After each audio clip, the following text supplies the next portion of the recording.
Vamos,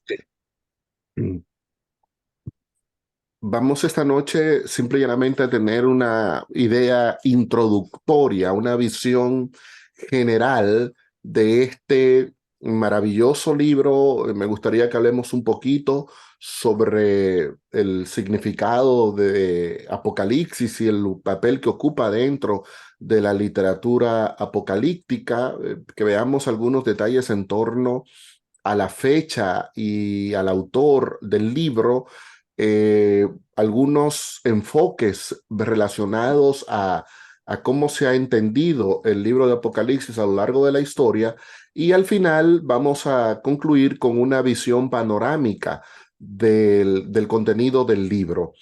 Yo le preguntaba al pastor si teníamos una sección de preguntas. Yo le sugeriría a usted, si tiene alguna pregunta, que de inmediato le escriba. ¿Pueden escribir en el chat, pastor? ¿Está habilitado? Sí, ok. Entonces usted escriba la pregunta en el chat, porque dependiendo de cómo yo vea el tema de las preguntas, de vez en cuando voy a estar mirando hacia el chat. Si veo que hay 2 o 3 preguntas, entonces reservo un espacio de unos 10 minutos para responderla. Si no veo preguntas en el chat, entonces voy a concluir, pero yo voy a ser preciso, no por ustedes, sino por mí. Yo estoy trasnochado, son las 10:30, estaremos terminando más allá de las 11 mía, y luego mañana temprano tengo que continuar con mis labores. Así que si vamos a aprovechar el tema de las preguntas, usted puede escribirla. Si le llega a la mente algo, alguna duda, alguna confusión, que usted incluso desde ya la tiene, pues le escribe en el chat, y al final vamos a dejar un espacio para tratar de responder alguna de sus preguntas. Bien. Um, la primera palabra que aparece en el libro es precisamente Apocalipsis.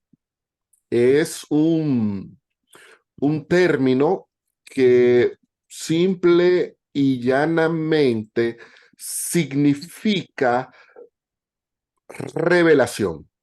Revelación. Eh, el significado estricto de la palabra es como quitar el velo, abrir algo que está oculto a la vista de la gente, y entonces usted quita el velo y queda a la vista de las personas ese asunto. Probablemente algunos de ustedes se han tenido la oportunidad de ir a un teatro, o yo recuerdo en mi iglesia cuando hacíamos dramas que se ponía un telón y atrás iban armando las cosas, y entonces cuando ya iba a comenzar el espectáculo se quitaba el telón. Eso significa la palabra Apocalipsis, es revelar, es quitar el telón, es permitir que algo que había estado oculto quedara evidenciado a la vista de la gente. De manera que cuando Apocalipsis comienza diciendo de entrada del libro Apocaliptus, Apocalipsis, de inmediato Apocalipsis el autor quiere dejar bien claro en la mente que no está hablando de un libro oscuro, enigmático, un libro secreto, un libro que solamente tendrá acceso a su conocimiento la gente iluminada, sino que es algo que precisamente Dios quiere que se revele. No es para que quede oculto o para que 2 o 3 lo entiendan, no, es para que todo el mundo pueda ver lo que el Señor ahora quiere manifestar a su iglesia. Y en ese sentido, Apocalipsis es uno, uno de una serie de libros que formó parte de lo que se conoce como la literatura apocalíptica. Cuando entramos al período intertestamentario, ese período donde termina el ministerio, termina el Antiguo Testamento hablando del ministerio profético de Malaquías con su libro, hasta la llegada de Juan el Bautista al inicio de los evangelios, anunciando que el reino de Dios ha venido. Ese periodo que se conoce como los 400 años de silencio, porque no hubo una revelación profética autorizada, canónica, una revelación profética que realmente diera evidencia de que venía de parte de Dios. Aunque se conoce como los 400 años del silencio, en realidad fue un periodo muy activo en la producción de material. Y como esa época, ese periodo abarcó mucho de la etapa helenística en el 334, que forma parte ya de ese periodo intertestamentario, 334 antes de Cristo, cuando los griegos toman el control de Palestina e impulsan con Alejandro y luego con los demás reyes, impulsan la cultura helenística. Es el tiempo cuando se hace la traducción del Antiguo Testamento al griego, la famosa Septuaginta, que se hace en Alejandría, Egipto. Es el tiempo donde nace mucha de la literatura apócrifa, esa literatura que nosotros leemos en las Biblias católicas, Primera y Segunda de Macabeos, el Eclesiástico, Tobías, y son libros que precisamente vienen con muchas ideas griegas, incluyendo el tema de la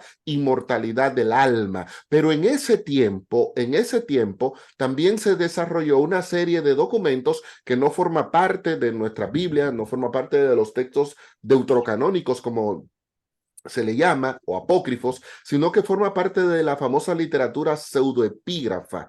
Es la literatura que abarca todo el período del Segundo Templo, desde que se construye o se hace la reconstrucción del templo después del exilio babilónico hasta el año 70, cuando el templo finalmente es destruido por los romanos. Pero durante ese periodo, específicamente desde el año 200 antes de Cristo hacia adelante, los judíos desarrollaron mucho de lo que se conoce como una literatura apocalíptica.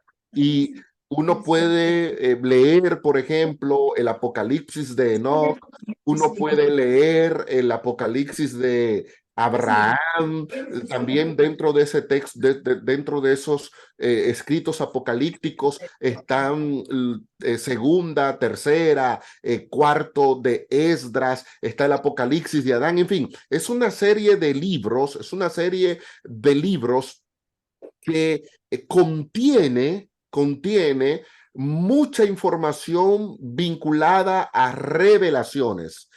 Vamos a encontrar en esos libros la famosa lucha entre el bien y el mal, de los ángeles buenos, demonios, contiendas en los cielos, señales cósmicas, visiones y sobre todo la mediación de un ángel que viene y se le acerca a el vidente para compartir con el vidente revelaciones especiales. Nosotros tenemos, por ejemplo, en la Biblia, en el libro de Judas,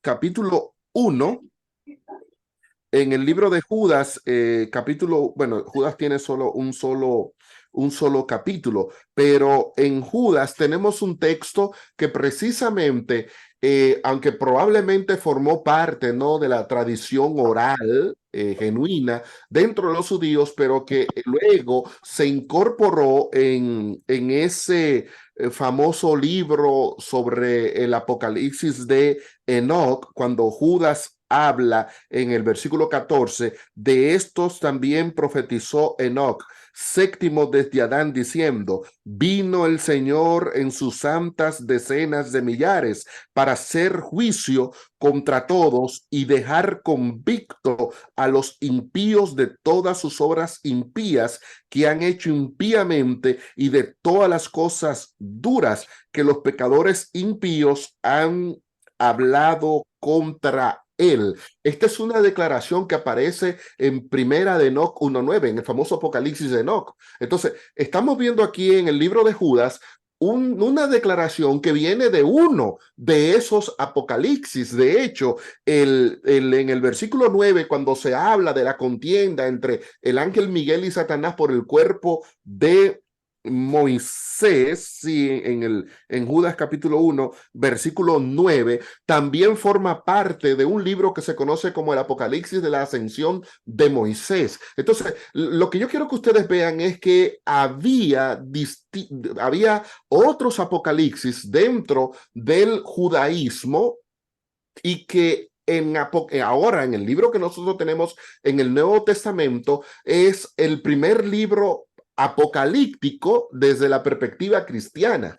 Aunque nosotros tenemos elementos apocalípticos, por ejemplo, en el discurso profético de Mateo 24, de Marcos 13, de Lucas 21, tenemos elementos apocalípticos también en las cartas de Pablo, en Efesios 6, cuando Pablo habla de que no tenemos lucha contra carne y sangre, sino contra principados, contra potestades, contra demonios, contra huestes espirituales de maldad. Son declaraciones apocalípticas. En segunda de Tesalonicenses 2, también tenemos declaraciones apocalípticas. Entonces, nosotros podemos encontrar textos apocalípticos que no son denominados apocalipsis, pero que forman parte de la Biblia. En Isaías 24 y 27, el famoso Apocalipsis de Isaías, así se le conoce, son textos eminentemente apocalípticos. El libro de Daniel es un libro eminentemente apocalíptico, aunque no lleve el nombre de Apocalipsis de Daniel. Entonces, lo que quiero que vean es que el género apocalíptico formaba parte de el entorno cultural y religioso en el que se desarrolla el Nuevo Testamento. De hecho, en el siglo II, aún dentro de la iglesia cristiana, se desarrollarían otros libros también de corte apocalíptico. Tenemos acceso al Apocalipsis de Pedro, al Apocalipsis de Pablo.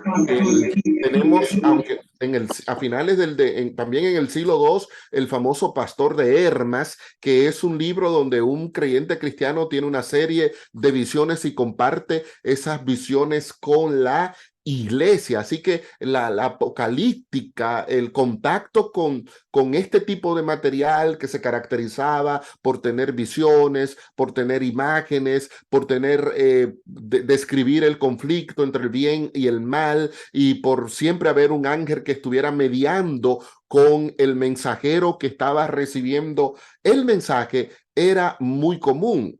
Y quizás para evitar precisamente que se pudiera ubicar junto con ese conjunto de literatura, Juan llama a su Apocalipsis como el Apocalipsis de Jesucristo. O sea, este no es el de Enoc, este no es el de Abraham, este no es el de Pablo, este no es el de Pedro, ni siquiera es el Apocalipsis de Juan. Nosotros lo llamamos así. Ese es el título que nosotros le damos al libro, el Apocalipsis de Juan. Pero en realidad, el libro no se titula el Apocalipsis de Juan. El libro se titula el Apocalipsis de Jesucristo. Y en este caso, esa partícula tan sencilla, el que se traduce allí como de Jesucristo, el famoso genitivo en griego, se puede entender de dos maneras. Se puede entender como que Apocalipsis es una revelación de Jesucristo, es decir, que cuando yo vengo al libro voy a encontrar que el libro me va a hablar más de Cristo que de cualquier otro personaje, y también se puede entender como una revelación de Jesucristo en el sentido de que Cristo es la fuente. Y a mí me parece que no hay que pelearse y llegar a la conclusión de que no, es uno o es otro. Yo creo perfectamente que el genitivo en Apocalipsis 1:1 se puede entender como un genitivo objetivo y como un genitivo subjetivo. Yo creo que las dos vertientes, entender el texto como una revelación de Jesucristo en el sentido de que lo que cuando Apocalipsis quita el velo, Lo que hay que ver detrás de ese velo es la figura de Cristo. Es decir, Apocalipsis está dándonos, regalándonos, compartiendo con nosotros una revelación de Jesús, o también entender el texto como que el Apocalipsis se originó, viene, fue dado, es la fuente de Cristo. O sea, Cristo es el que lo está entregando. Cualquiera de las dos formas en entender el título del libro,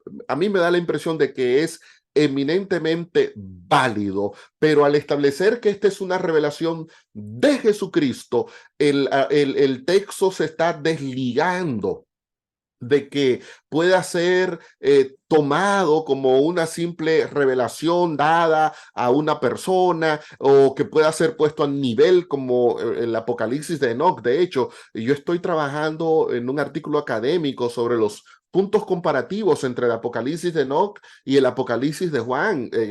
Me estoy concentrando solo en el tema del juicio, y es evidente de que hay contactos.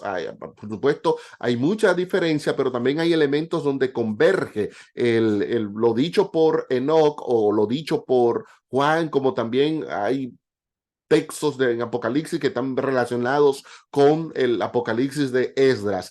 Pero es interesante que tanto los apocalipsis judíos del periodo intertestamentario, como los apocalipsis cristianos que provienen del siglo II, siempre trataron de atribuir la autoría de esos libros a algún personaje famoso y de renombre.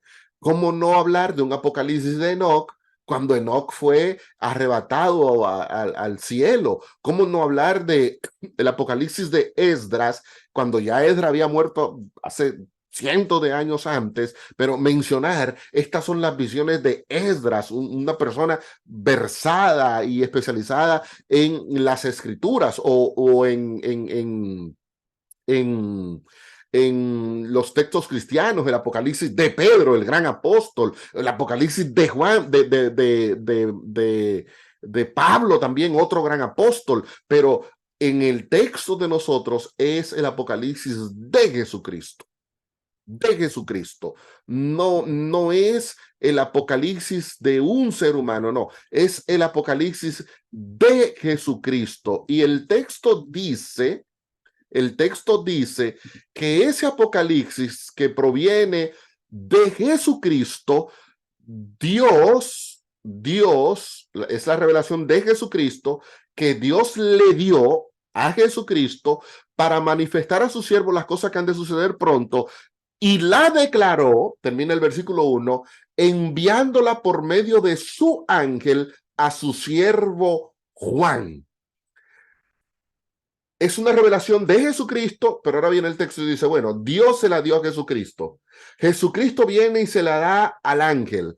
El ángel viene y se la da a Juan, y Juan lo que hace es simple y llanamente decir, yo voy a escribir lo que estoy recibiendo del ángel, que lo recibió de Jesucristo, que lo recibió de Dios. Entonces, Juan no se atribuye el Apocalipsis. Juan no dice, yo soy el que recibió esto, es una revelación mía, es un Apocalipsis mío. No, yo simple y llanamente voy a compartir con ustedes lo que se originó en el cielo, y el cielo decidió compartir conmigo. Y varias veces en Apocalipsis 1.1, en el 1.4, en el 1.9, en el 21.2, en el 22.8, el autor del libro se va a llamar a sí mismo Juan.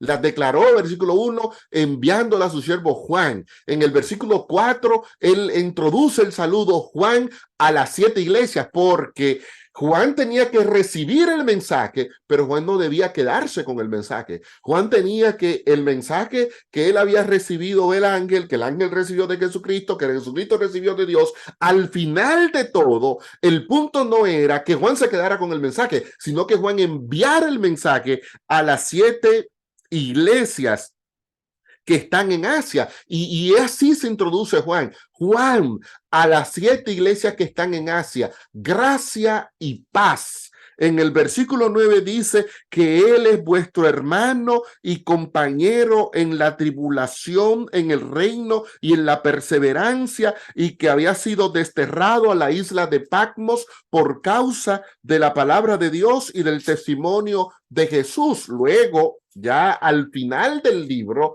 en el Apocalipsis 21, versículo 9, nuevamente el profeta, en versículo 2, dice, y yo, Juan, vi la santa ciudad, y yo, Juan, vi la santa ciudad, y en el 22:8 dice, yo, Juan, soy el que oyó y vio estas cosas. Así que el autor del libro dice, bueno, yo soy Juan, ¿y quién yo soy?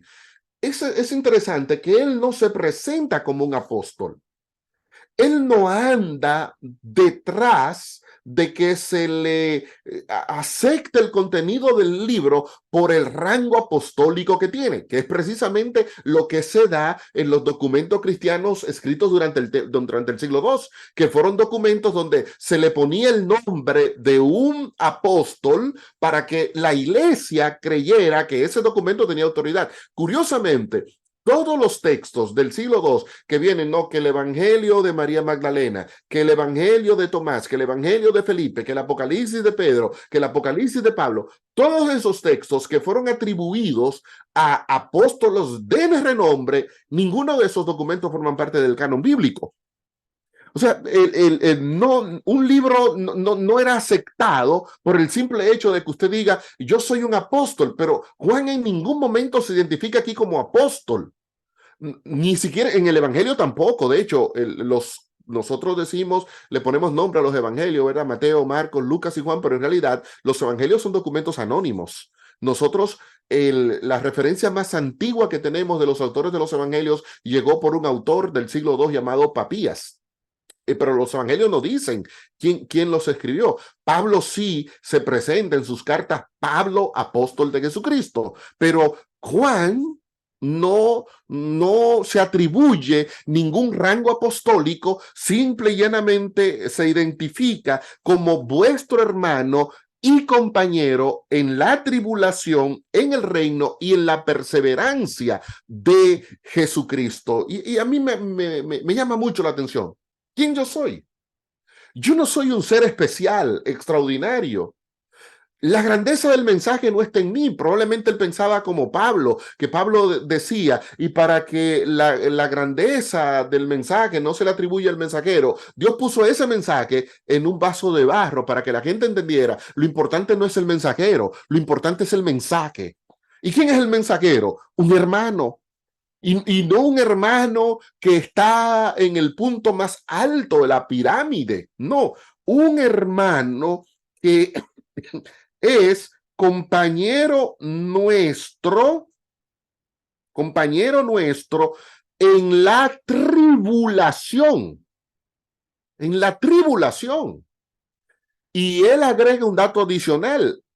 Su tribulación tiene que ver porque él está en la isla de Patmos y está allí porque precisamente había sido desterrado a ese lugar por causa de la palabra de Dios y del testimonio de Jesucristo. Eusebio de Cesarea, el primer historiador de la iglesia cristiana, registró algunos detalles que nos ayudan a nosotros a entender en su contexto histórico lo dicho por Juan.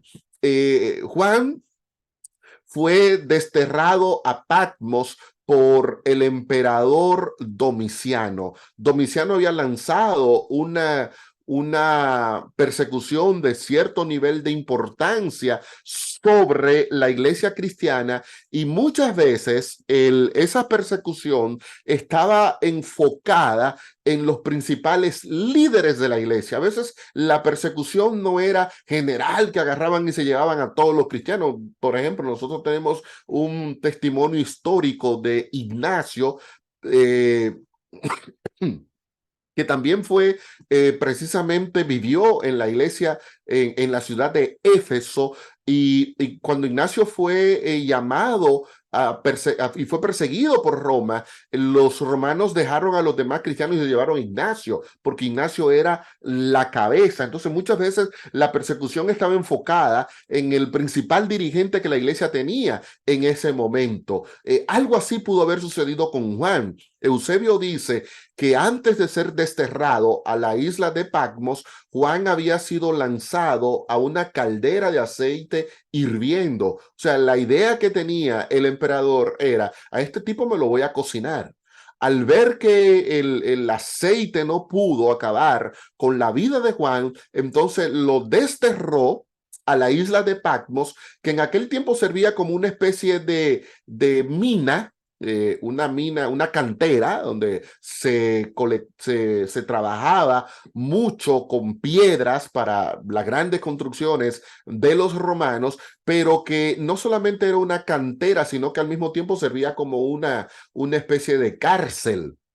Entonces, todo el que era desterrado a Patmos tenía que trabajar en las canteras de Patmos, pero al mismo tiempo estaba allí en una condición de presidiario. Es como la famosa isla bueno, que está, la famosa prisión que había aquí en San Francisco. ¿Cómo se llamaba? ¿San Quintín? Esa islita ahí donde estaba la prisión. Bueno, Patmos era así, una isla, pero que servía de prisión. Alcatraz. Alcatraz, perdón, sí, Alcatraz, exactamente, gracias. Servía de prisión para delincuentes, enajenados, que el Imperio Romano no quería matarlo, pero le decía: bueno, me voy a meter para allá para que te mueras, por lo menos trabajando. Y entonces allí estaba Juan, y es precisamente esa gran legión de historiadores cristianos, Irineo, Policarpo, Eusebio, de donde se llega a la conclusión de que el Juan que aparece aquí en el libro de Apocalipsis es el Juan que en los evangelios se conoce como el discípulo amado. Y el hecho de que él simplemente diga: yo soy Juan, aparentemente indica que era un Juan muy conocido dentro de la iglesia cristiana. Aunque Juan era un nombre muy popular entre los judíos en el siglo I y entre los griegos también, en realidad en el Nuevo Testamento no hay muchas personas que se llame Juan. El que yo recuerde así, Juan Marcos, y evidentemente probablemente el hecho de que se aclare Juan Marcos quizás sea para distinguirlo de un Juan que todos los conocen. Otro Juan que aparece en el Evangelio es un Juan a quien se le caracteriza y se le define como pariente del sumo sacerdote. O sea, cada vez que el Nuevo Testamento menciona un Juan distinto al autor de los evangelios, siempre le pone una etiqueta, siempre le pone una característica especial. Cuando entonces el autor de Apocalipsis dice: yo soy solo Juan, o sea, yo no soy Juan Marcos, yo no soy Juan el pariente del sacerdote, yo soy Juan, vuestro hermano y compañero. Probablemente ese simple hecho de él decir: yo soy Juan, era una manera de que en la iglesia primitiva entendieran que se estaba refiriendo al discípulo amado, al discípulo de Cristo. Y de hecho, aunque por tiene que haber diferencias, porque uno es un evangelio y el otro es un relato narrativo, el evangelio de Juan, o un género epistolar como son las cartas, pero Apocalipsis es un libro apocalíptico. Evidentemente tiene que ser distinto al evangelio y también tiene que ser distinto a las cartas, pero es interesante que hay algunos puntos de contacto entre el Apocalipsis y el Evangelio y las cartas de Juan, que no lo vamos a encontrar en ninguna otra de la literatura del Nuevo Testamento.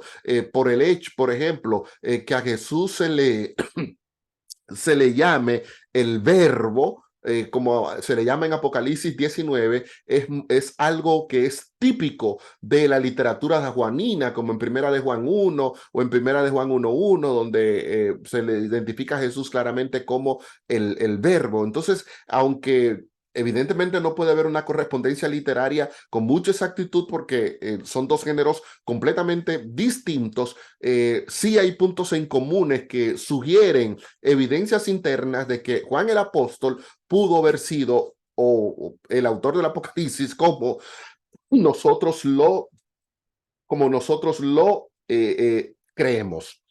El libro, el libro, evidentemente, por ser parte de una literatura apocalíptica, es un libro que usa muchos símbolos. Y al usar símbolos, entonces el intérprete cristiano se ha visto en la necesidad de tratar de identificar y de entender el significado de esos símbolos. Hay varias escuelas o modelos, enfoques para tener un acercamiento interpretativo al libro de Apocalipsis.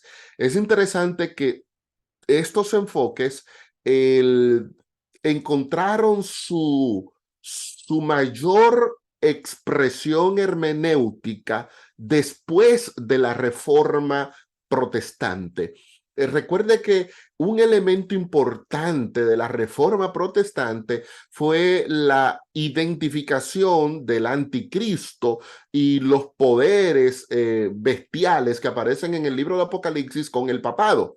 Esto estaba siendo un punto de inflexión, porque por primera vez se le estaba atribuyendo al papado un papel profético que lo dejaba mal parado frente al cristianismo. Y eso no comenzó con los adventistas, eso comenzó con los reformadores. ¿Cómo reaccionaron los evangélicos, los católicos a este esquema de interpretación donde los protestantes comenzaron a ver el cumplimiento del libro de Apocalipsis a lo largo de la historia y comenzaron a ver cómo el papado histórico formaba parte del esquema profético del libro? Bueno, los católicos reaccionaron de dos maneras. La primera fue planteando un método de interpretación que se conoce como preterismo, de donde viene la palabra pretérito en español. ¿Qué significa preterismo o pretérito? Significa que es pasado. Entonces, de esa manera, los católicos, al lanzar y tratar de darle forma a la interpretación preterista del libro de Apocalipsis, estaban descalificando el método historicista que había sido comenzado a ser planteado por los reformadores. Entonces, al decir que el Apocalipsis es un libro cuya interpretación hay que verla desde el pretérito, los católicos popularizaron el concepto de que todas las profecías que presenta el libro de Apocalipsis ya se cumplieron. Y se cumplieron en el siglo I. Entonces ellos decían, esta bestia es Nerón. Estas 7 cabezas que aparecen aquí en Apocalipsis 17 son 7 emperadores del siglo I. Entonces, todos ellos comenzaron a verlo como algo que ya se cumplió. Por lo tanto, no había que darle importancia a la profecía que decía que en ese tiempo el papado estaba cumpliendo con la profecía bíblica. El otro esquema que los católicos hicieron muy popular fue el esquema futurista, que como ustedes pueden ver, significa que todas las profecías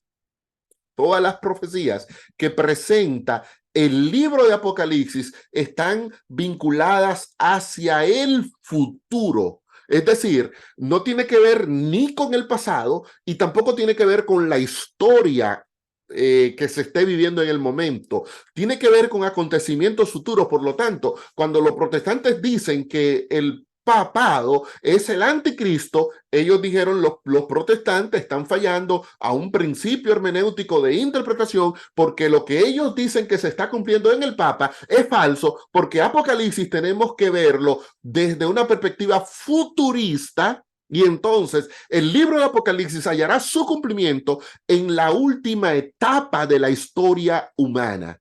Curiosamente, aunque los dos enfoques fueron auspiciados por los católicos para detener el avance historicista de los reformadores, los herederos de la reforma, los protestantes, la iglesia cristiana de hoy, en su gran mayoría, se ubica al interpretar Apocalipsis en uno de esos dos grupos.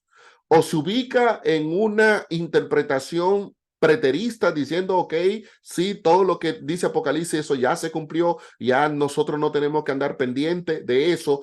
O se ubica en una interpretación futurista del libro de Apocalipsis, cuyo la mayor parte de su cumplimiento tendrá que ver con la última etapa, con los últimos 7 años de la historia humana, después del rapto y todas esas cosas que han desarrollado los evangélicos dispensacionalistas. Y lo que me llama la atención es que estos dos métodos, ideados por católicos para frenar el avance de la propuesta historicista de los reformadores, precisamente los herederos de los reformadores, en lugar de darle continuidad al historicismo, en su gran mayoría lo que han hecho es ubicarse en uno de esos dos planteamientos cuyo origen es católico. Entre los evangélicos también, sobre todo entre los círculos de mayor nivel académico, se ha puesto muy de moda la famosa escuela de interpretación llamada idealista. El idealismo lo que se concentra mayormente es en ver cuál es el propósito que hay detrás del libro, cuál es el mensaje. ¿Cuál es el ideal? O sea, no hay que estar pendiente de que si esto es histórico, si esto es futurista, si esto es preterista. Nosotros lo que tenemos es que concentrarnos en lo que es importante para el lector. Entonces, cuando yo me leo el Apocalipsis, yo lo que estoy es tratando de ver, okay, de todo lo que Apocalipsis está diciendo, ¿qué tiene para mí? ¿Qué tiene para mí? Y bueno, los adventistas sí le hemos dado continuidad al enfoque de los reformadores y nosotros seguimos viendo el libro de Apocalipsis como un recuento histórico de la historia de la iglesia desde los tiempos de Juan hasta la segunda venida de Cristo. Y en ese sentido, los adventistas sabemos que hay aspectos del Apocalipsis que se cumplieron, que hay aspectos del Apocalipsis que están en proceso de cumplimiento y que hay aspectos del Apocalipsis que se van a cumplir en el futuro, porque el Apocalipsis, la interpretación del Apocalipsis abarca un proceso histórico que va desde el profeta hasta la consumación del reino de Dios con la segunda venida de Cristo y el posterior establecimiento de la sede del trono divino en la tierra nueva después del milenio. Entonces, y vemos el libro de Apocalipsis como ese accionar de Dios a lo largo de la historia, y vemos a Dios obrando en este momento, vemos a Dios obrando en aquel momento, vemos a Dios obrando aquí, vemos a Dios obrando allá, y la perspectiva historicista entonces nos permite ver cómo Dios actuó ayer, lo hace hoy y lo hará a favor de su iglesia. Entonces, nosotros nos acercamos al libro precisamente tratando de ver cómo eso que Apocalipsis dice ha encontrado un cumplimiento a lo largo de la historia. Por lo que Elena de White dice en El conflicto de los siglos, tenemos nosotros también una comprensión adicional de ciertos eventos futuros, pero aún así los adventistas nos caracterizamos por ser muy cautos para hablar de aspectos de la profecía que todavía no se han cumplido, que sabemos que se cumplirán, pero nosotros no tenemos todos los detalles porque precisamente no estamos inmersos en ese proceso de cumplimiento. Y aunque hablamos de lo que va a venir en el futuro, lo hablamos, como decía San Pablo, así como por espejo, oscuramente, porque no podemos dar testimonio del cumplimiento de eso, porque no ha pasado todavía. No sucede lo mismo cuando hablamos de periodos proféticos o cuando hablamos de el cumplimiento de este evento aquí o este cumplimiento allá. Ya estamos hablando de un evento que pasó.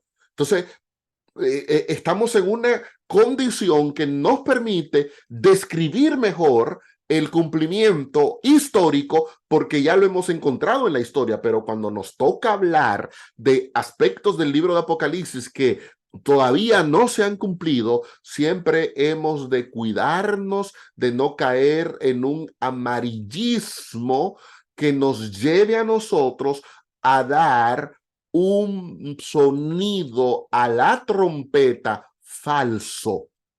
Y eso es muy común. Permítanme tirarle este chismecito. Eso es muy común entre nosotros, a los que nos gusta hablar de profecía.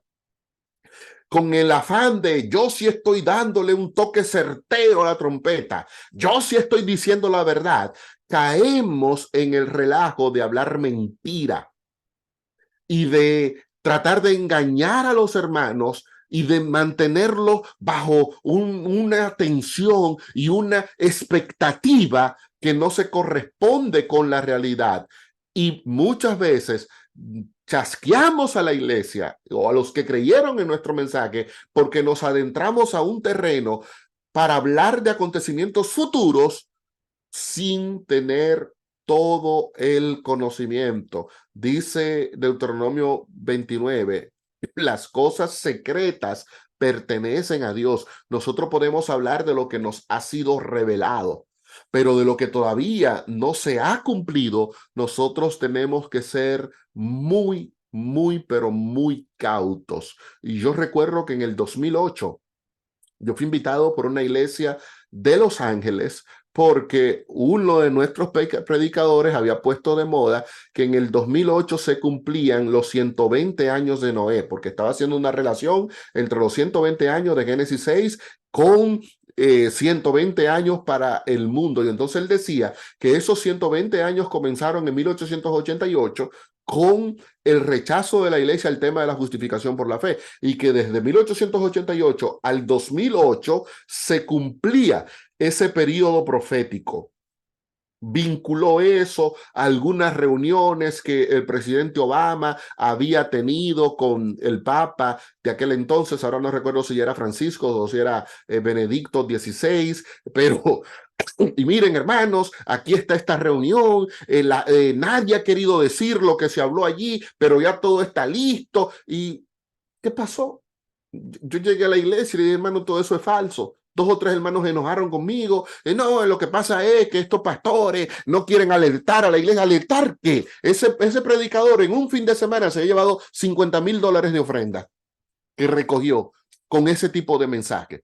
Entonces, no debemos caer en ese tipo de presentaciones. Fíjese que los libros de la iglesia siempre son moderados al hablar de acontecimientos que todavía no se han cumplido, porque nosotros no podemos desacreditar el mensaje.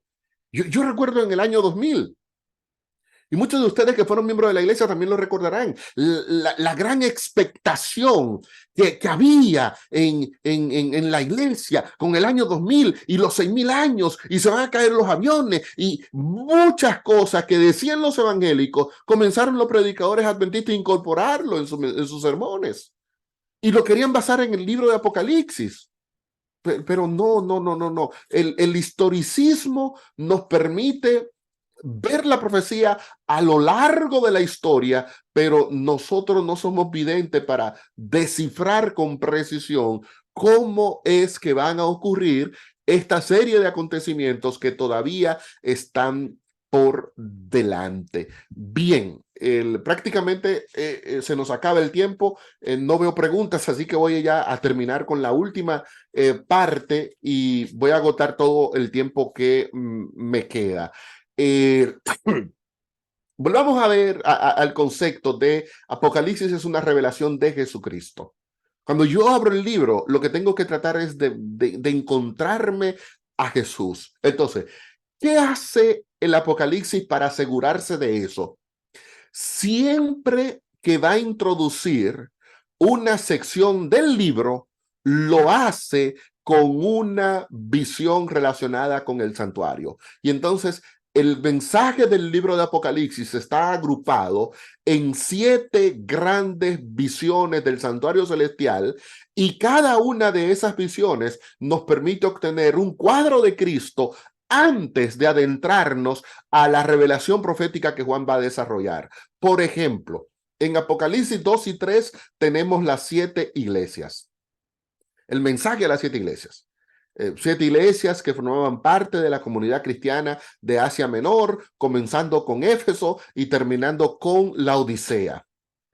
¿Qué hace Apocalipsis antes de introducir el tema a las iglesias? Bueno, da una visión de Cristo en el santuario celestial. Dice Apocalipsis 1, 3, 12, me volví para ver al que hablaba conmigo, y vuelto vi 7 candelabros de oro, y en medio de los 7 candelabros de oro a uno semejante al Hijo del Hombre, y entonces comienza a dar una descripción de Cristo como usted no la va a encontrar en ningún otro lugar de la Biblia, y como no lo va a volver a ver en el libro de Apocalipsis. O sea, toda esa sección de Apocalipsis 1:12 hasta Apocalipsis 1:18 son descripciones de quién es Jesús.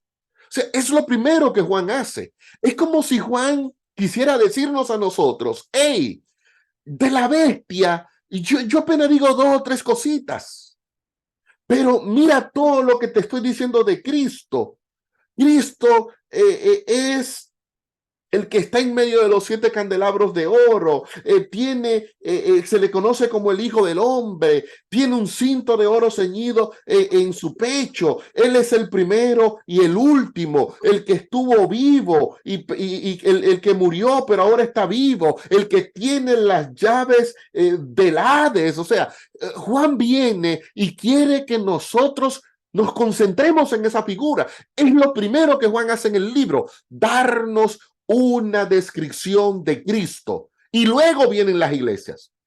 Pero al introducir a Cristo, primero, lo que Juan está diciendo es, todo lo que usted va a estudiar de las iglesias, por favor, véamelo a la luz de Cristo. De paso, con cada vez que él va a comenzar a un mensaje a las iglesias, por ejemplo, a Éfeso, el que tiene las 7 estrellas, ya esto lo había dicho en Apocalipsis 1. A Esmirna, el primero y el postrero, ya eso lo había dicho en Apocalipsis 1.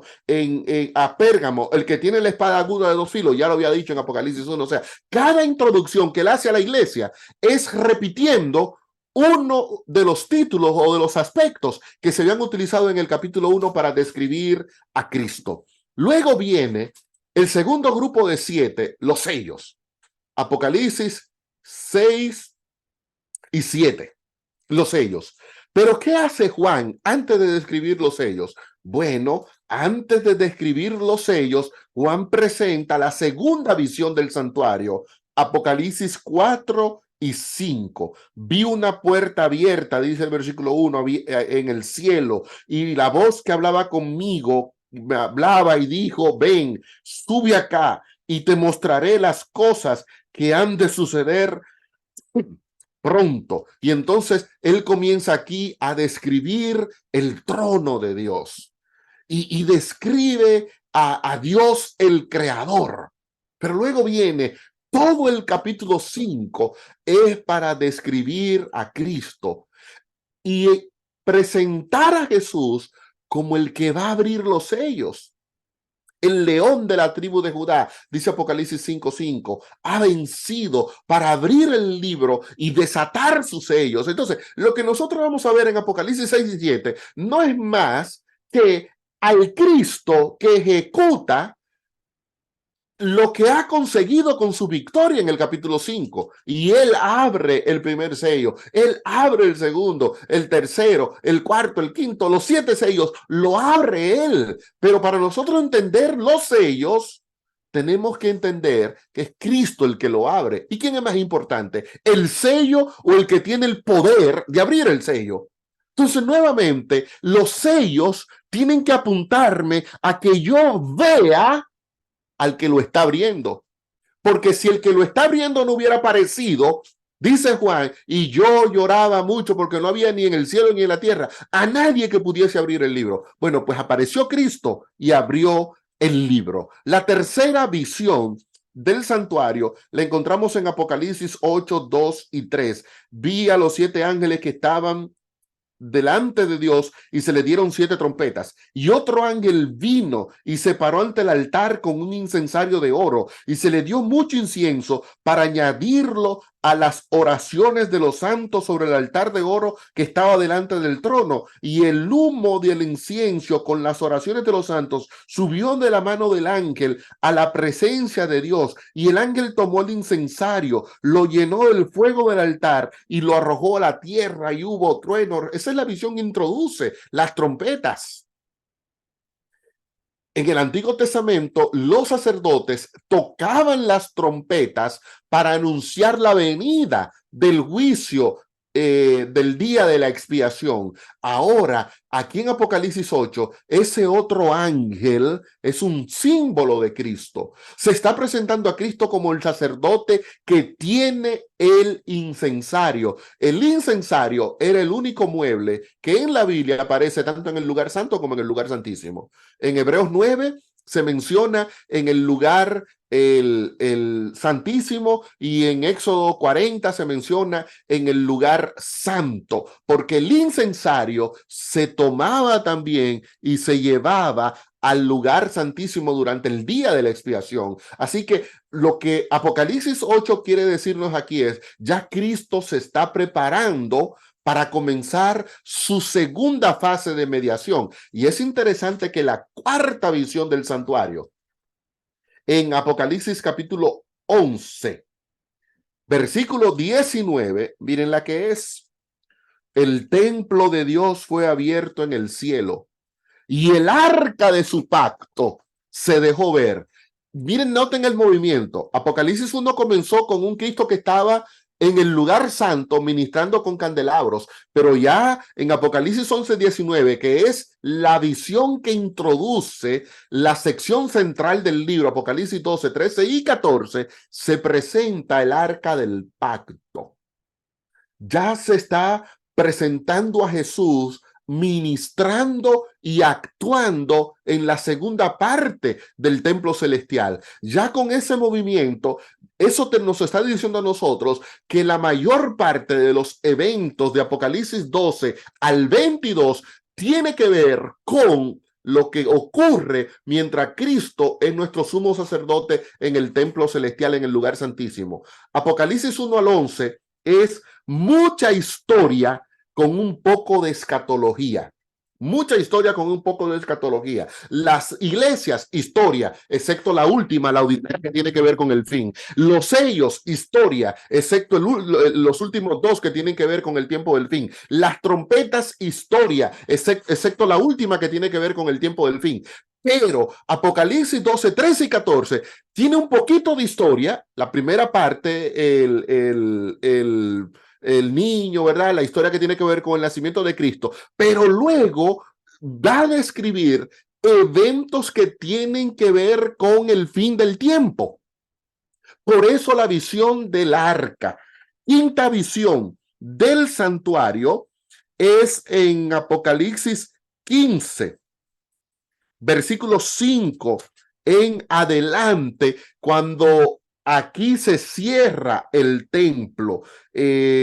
Dice Apocalipsis 15, vi una señal grande y admirable, 7 ángeles con 7 postreras plagas, porque en ella se consuma la ira de Dios. Y Apocalipsis 15, 8 dice, y el templo de Dios se llenó de humo con la gloria de Dios y por causa de su poder, y nadie podía entrar en el cielo, en el templo, hasta que se cumplieran las plagas. Mientras que en Apocalipsis 4, El templo está abierto para que Juan entre. Aquí en Apocalipsis 15, el templo se cierra. Es decir, se acabó la mediación de Cristo. Se acabó. Por eso esa parte de Apocalipsis 16 hasta el 22, la mayor parte de los acontecimientos tienen que ver con los últimos momentos de la historia humana. Como ya no hay mediación, mientras las plagas están siendo derramadas, mientras Babilonia está siendo castigada, ya no hay esperanza de arrepentimiento para aquellos que rechazaron el mensaje del Señor. La sexta visión del santuario es Apocalipsis capítulo 19, desde el versículo 1 hasta el versículo 8, toda esa sección donde aparece el ejército celestial cantando, dando gloria, honra y poder al Señor nuestro Dios, alabad los grandes y pequeños al Señor. Versículo 6, y oí una gran multitud como un estruendo de muchas aguas, aleluya. O sea, es una experiencia de alabanza, como ocurre en el capítulo 4, en el capítulo 5, alabanza en el santuario. Ahora hay alabanza en el santuario porque precisamente a partir del versículo 11 viene la visión de la segunda venida, Cristo viniendo a la tierra. La séptima visión es la introducción de la tierra nueva, que en el versículo 3 dice de Apocalipsis 21, y oí una gran voz del cielo que decía, ahora el tabernáculo de Dios está con nosotros. Apocalipsis 1 presenta a un Cristo que ministra en el santuario que está en el cielo. Lo vio Juan en medio de los 7 candelabros de oro, pero Apocalipsis termina diciendo que ese santuario que comenzó en el cielo ahora termina en la tierra. Y nuevamente el protagonista de ese santuario es nuestro Dios, es nuestro Cristo. Y cada una de esas descripciones del santuario nos prepara para entender el resto del libro. Una visión rápida del libro a la luz de estas 7 escenas introductorias nos ayuda a nosotros a comprender lo más importante de Apocalipsis es Cristo Jesús. No es el Papa, no son las bestias, no son las plagas. Lo más importante es Cristo. Si yo me dedico a estudiar Apocalipsis y a predicar Apocalipsis y me lleno de datos, me lleno de información histórica, me lleno de fechas, pero no soy capaz de ver en cada una de esas secciones la revelación que Cristo quiere que yo reciba, entonces mi mensaje no tendrá un poder transformador en mí, porque saber quién es la bestia no transforma. Saber quiénes van a recibir las plagas no transforma. Saber quién podrá comprar y vender no transforma. Lo que transforma es que nosotros podamos ver a Jesús. Que cuando abramos Apocalipsis podamos decir, Cristo está aquí, lo veo clarito. Yo no sé qué significan las 7 cabezas de Apocalipsis 17. Y yo no sé quién es esa mujer de Apocalipsis 17. Pero yo sí sé, como termina en el versículo 14 de Apocalipsis 17, que los que están con el Cordero son los que van a entender la victoria. Entonces, yo no puedo identificar a la mujer, pero identifico al Cordero. Entonces, me centro en Jesús, porque eso es lo que Apocalipsis quiere presentarme. Una revelación de Jesús. Y es mi deseo que ahora que ustedes van a estudiar alguna de las secciones del libro, ustedes puedan disfrutar en cada sección encontrando la belleza y los encantos incomparables del Señor Jesucristo. Que Dios les bendiga y que su lectura de Apocalipsis les permita tener una revelación de Jesús. Y si obtenemos esa revelación de Jesús, se va a cumplir en nosotros lo que le dijo Pablo a los Corintios en 2 Corintios 3:18. Nosotros todos, mirando como en un espejo la gloria del Señor, vamos siendo transformados. Siempre que vemos a Jesús, salimos transformados. Y Apocalipsis lo que te está diciendo es, te quita el velo, ven a ver el cuadro más hermoso y encantador que alguna vez tú verás de Jesús. Si vemos Apocalipsis desde esa óptica, entonces tú y yo seremos transformados y estaremos entre ese grupo maravilloso a quien el Señor le dará entrada a la nueva Jerusalén. Que tengan una feliz noche.